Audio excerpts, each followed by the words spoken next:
Welcome back to the Fantasy Fortune YouTube channel. Today we're going to talk about 3 early round fantasy football players that I am fading at their current ADP. Now all 3 of these guys are, if they moved back around maybe 2, I probably wouldn't be fading them, but they're just, the price is too high to pay for me right now. We'll get into some analysis on all of them. Don't mind the sweat, I just got out of the gym. But let's get into it, all right?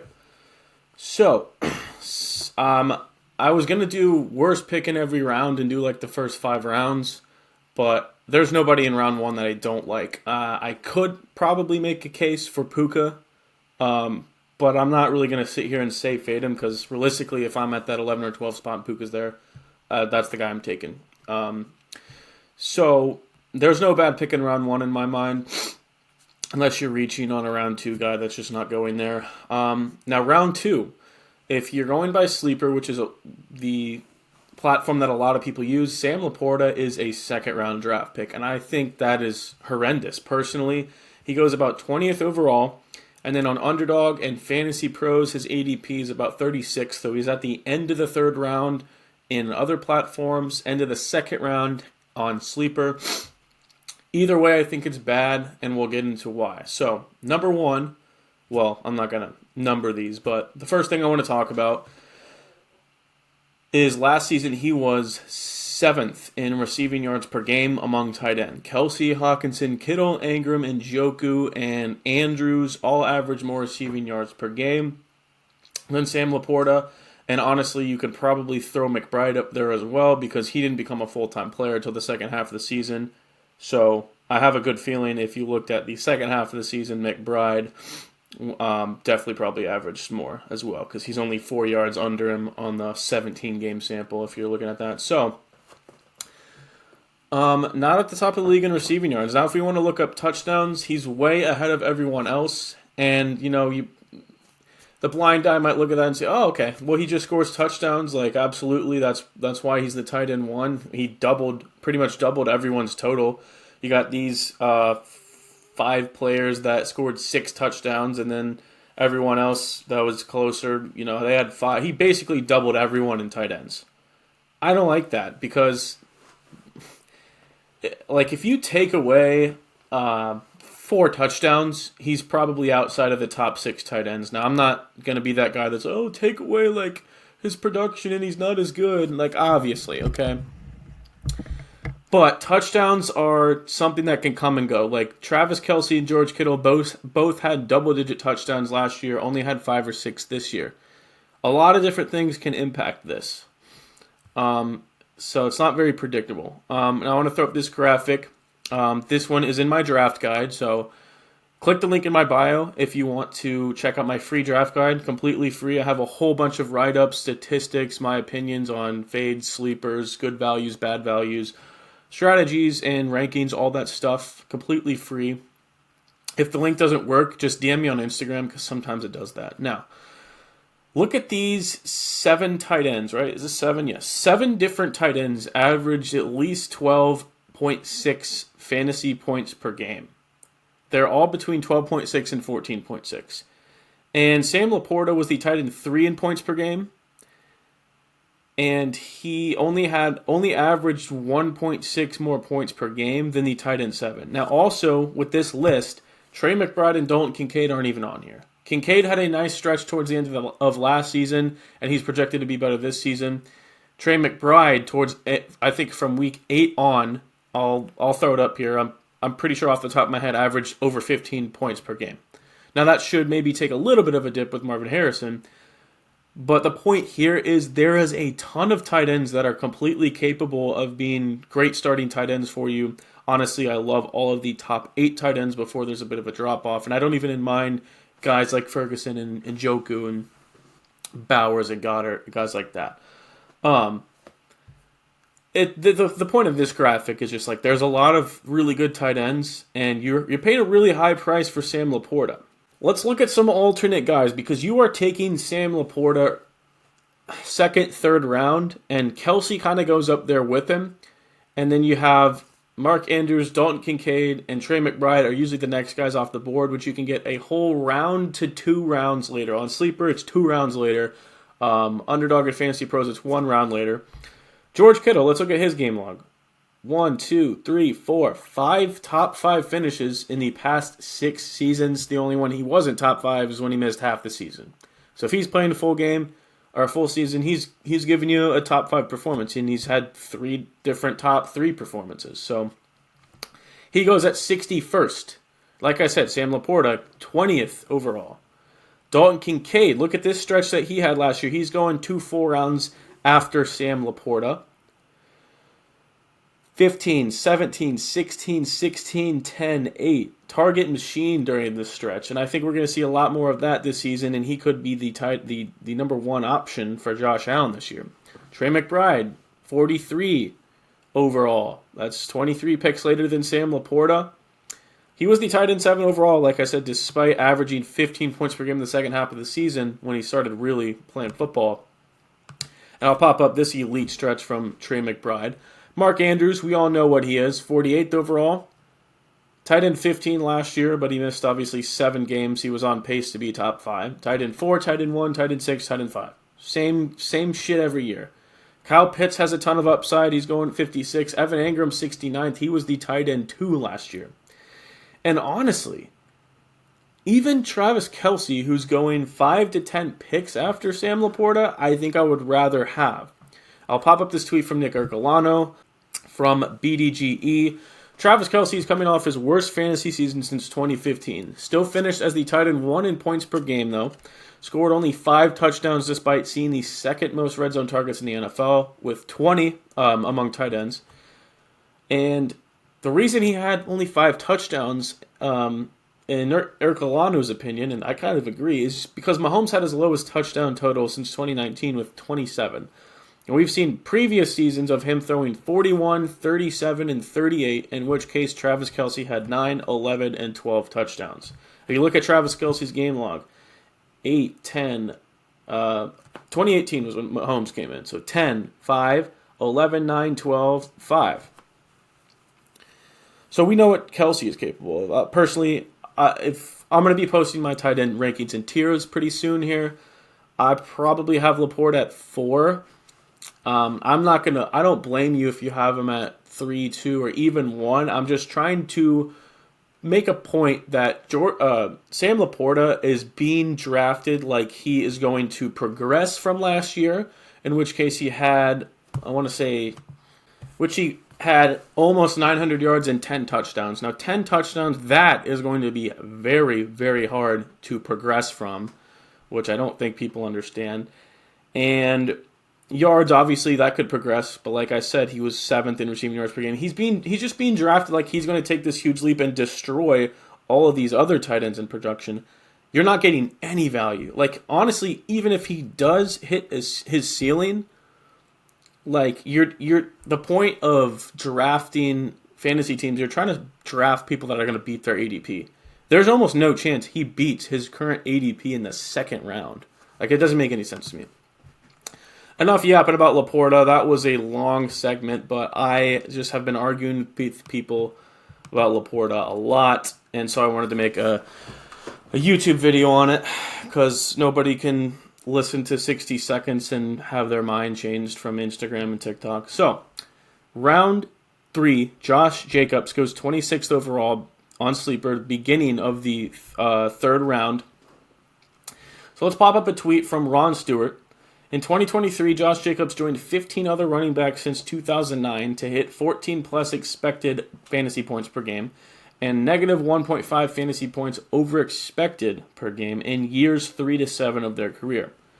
2 out of 15 of these guys increased their points per game in the following season, and only 1 out of 15 hit 15-plus points per game in the following season. If you can look at the list of these guys, not really a good company to be a part of. So that's just to get your mind going on into what I'm going to start talking about.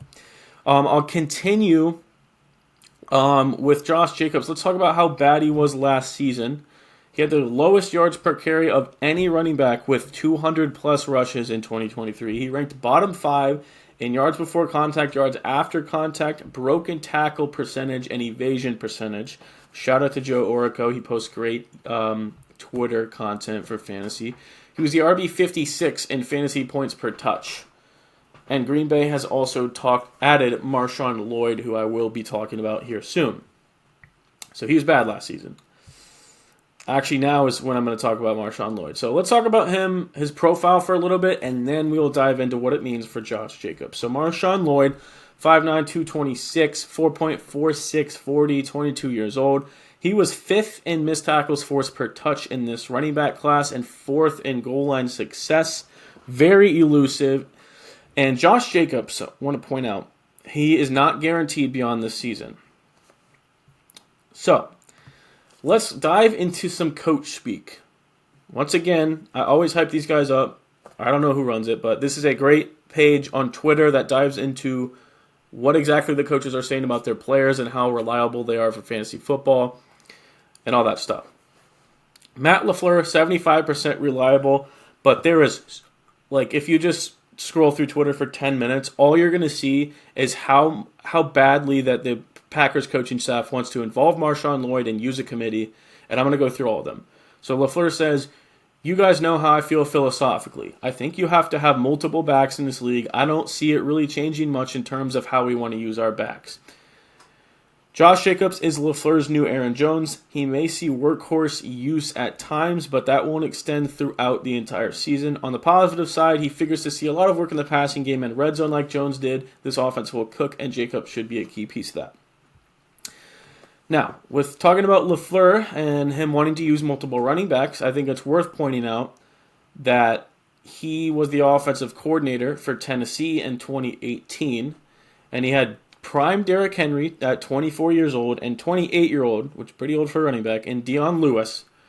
And he gave Dion Lewis 155 fucking carries in the same backfield as Derrick Henry. He has always done this, and we'll get into his history in Green Bay as well. I think it's also worth pointing out that Josh Jacobs has the second most tread on his tires of any running back since 2019, except for Derrick Henry with over 1,300 carries. His rush success percentage went down last season, and yards per carry went very, very down. Both career lows. He was bad. Let's talk about some more coach speak, though. Matt LaFleur on Josh Jacobs. I do think he's very capable of being a high-volume feature back where he's getting the bulk of the carries, but we'll see how it plays out. Typically, we like to platoon those guys, whether it's 2 or 3 guys. That's right, they do have 3 guys, because that motherfucker A.J. Dillon is still there. Matt LaFleur on Marshawn Lloyd. I think he gives us an element out of the backfield, just gives us a different flavor maybe. He can definitely be a weapon out of the backfield. I think he could be a matchup nightmare for opposing defenses. Now, obviously, coaches are going to hype their players up, but I'm just going through all the shit I keep seeing on Marshawn Lloyd. Obviously, being hyped up is one thing, but a pretty reliable coach who has a very big history of using multiple backs, just flat out telling you, the whole world, multiple times, that he wants to use multiple running backs again, which I could have just taken away from seeing that they drafted a running back on day 2. Packers offensive coordinator on whether Marshawn Lloyd will see limited action in his rookie season, like A.J. Dillon. No, I would like to get him out there as much as possible. He's got a skill set that's a little bit different than AJ's as far as his speed. It'll be nice to get him the ball in space and just see what he can do because I think he's going to add a good explosive element to the offense for sure. All of the history is talking about splits. Like last year, I won't even pop it up because Aaron Jones missed majority of the regular season. 2022, Aaron Jones and A.J. Dillon both played 17 games. And Aaron Jones had, I'll do that math in my head real quick, 27 more carries. You guys can do the math. And the year before that, Aaron Jones played 2 less games and had 15 less carries, 16 less carries. You can do that math as well. And he has only had 1 year with Matt LaFleur, Aaron Jones, with having over a 60% snap share. Now, another thing that I would like to point out is that the Packers did not score rushing touchdowns last year. And I do think it's worth noting that Jones was out and A.J. Dillon just sucks. So I will give you that. But let's just pop it up. You know, Jordan Love had 4. Jaden Reed had 2. Jones had 2, and Dillon had 2. So only 4 among their running backs. But that was good for 23rd, tied for 23rd in the NFL, only 10. I mean, that's below a lot of pretty bad teams. They want to pass the ball. They have a great young quarterback, debatably top 10, one of the youngest and deepest wide receiver rooms in the NFL. Last thing among Josh Jacobs that I want to talk about, one more argument that I always get when I'm talking about fading Josh Jacobs. Everyone says I'm a clown and I'm an idiot if I think that Josh Jacobs is going to get 4-year, $48 million, so $12 million a year, and he's not going to be the workhorse.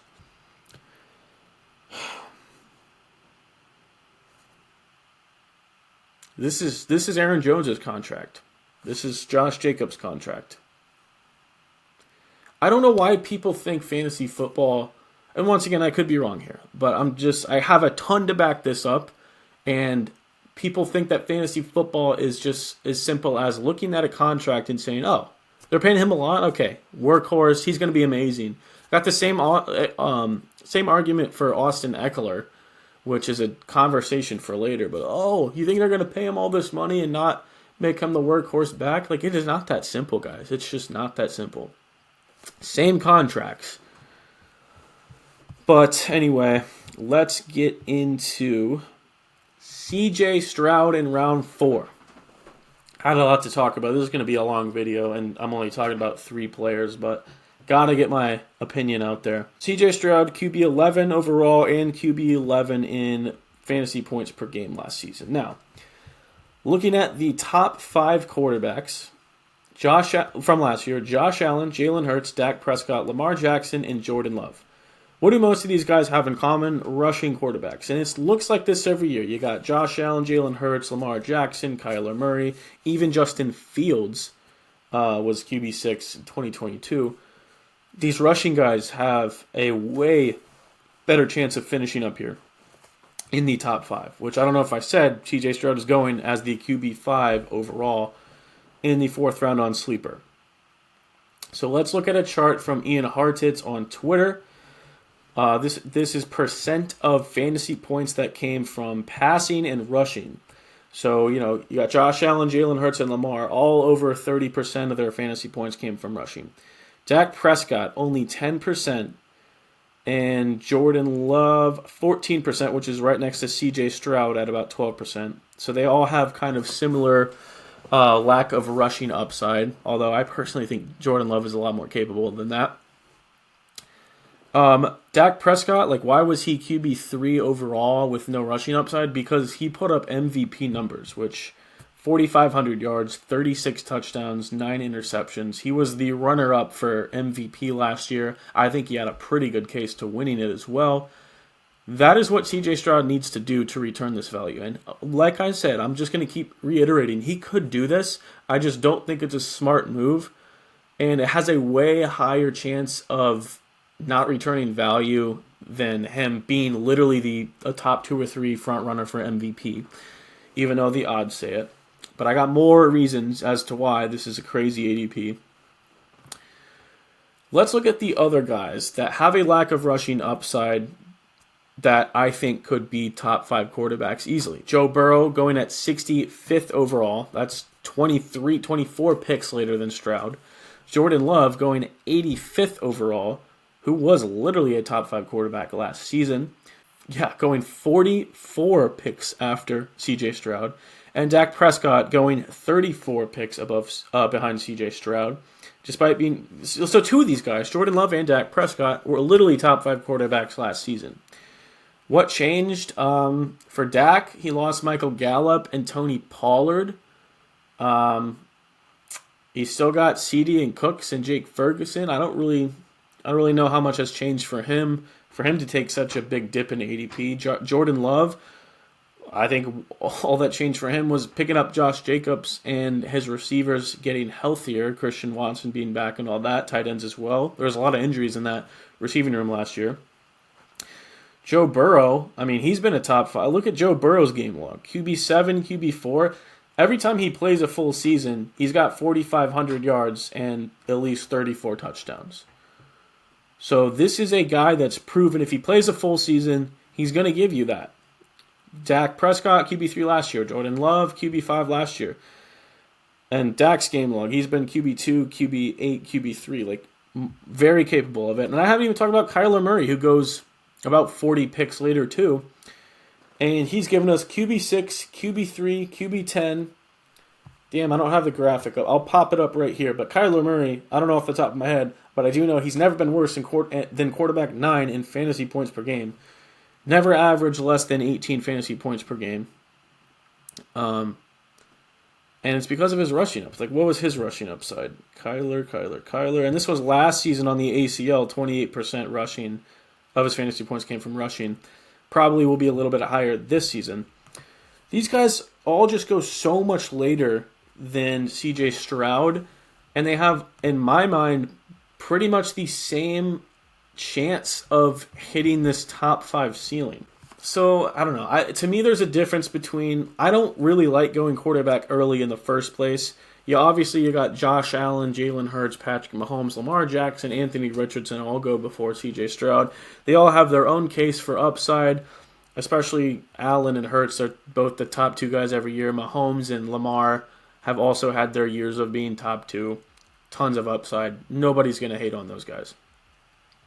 Richardson's obviously extremely unproven, and Stroud has the huge lack of rushing upside. And I'm just going to come off as a hater because CJ Stroud could just go out and throw for 4,500 yards and 38 touchdowns, shut me up and make me look stupid. He could do that. I'm not saying it's not something he can do.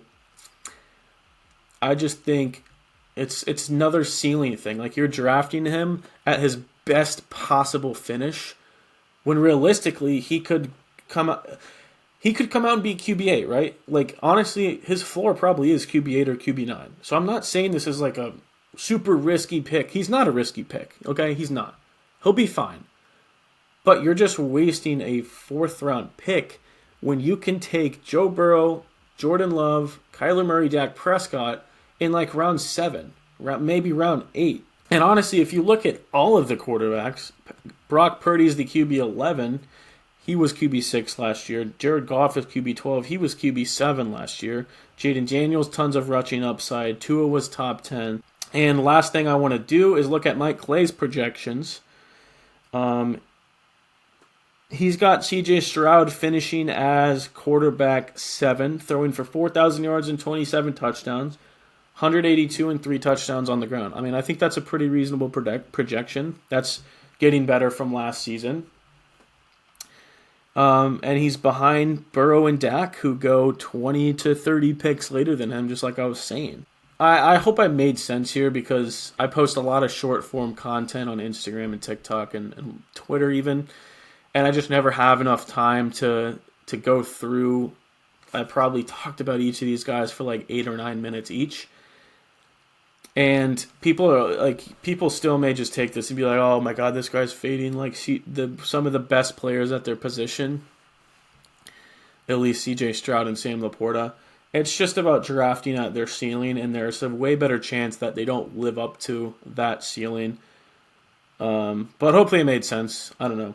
But if you're still here, make sure you go give my Instagram a follow. I'm doing something special where I'm doing a fantasy football league for absolutely free entry. All you have to do is sign up for Underdog or Sleeper or Dabble or Rebet with my code. Deposit $5 or $10 depending on the app. I'll send it right back. If you DM me, I'll send you screenshot proof that I've been reimbursing people. I have a following. I'm not going to just start scamming people. And you'll get entered into a $100 league for absolutely free. First place gets $100. We're about halfway filled up right now. I might do another league after this, after we fill this one up. Or if you don't even want in the league, I will just reimburse your $10 into Underdog, and you'll have $15 to use on some free fantasy football drafts. Code Fortune. Make sure you lock it in. But thank you guys for listening, and comment if you guys have any more video ideas.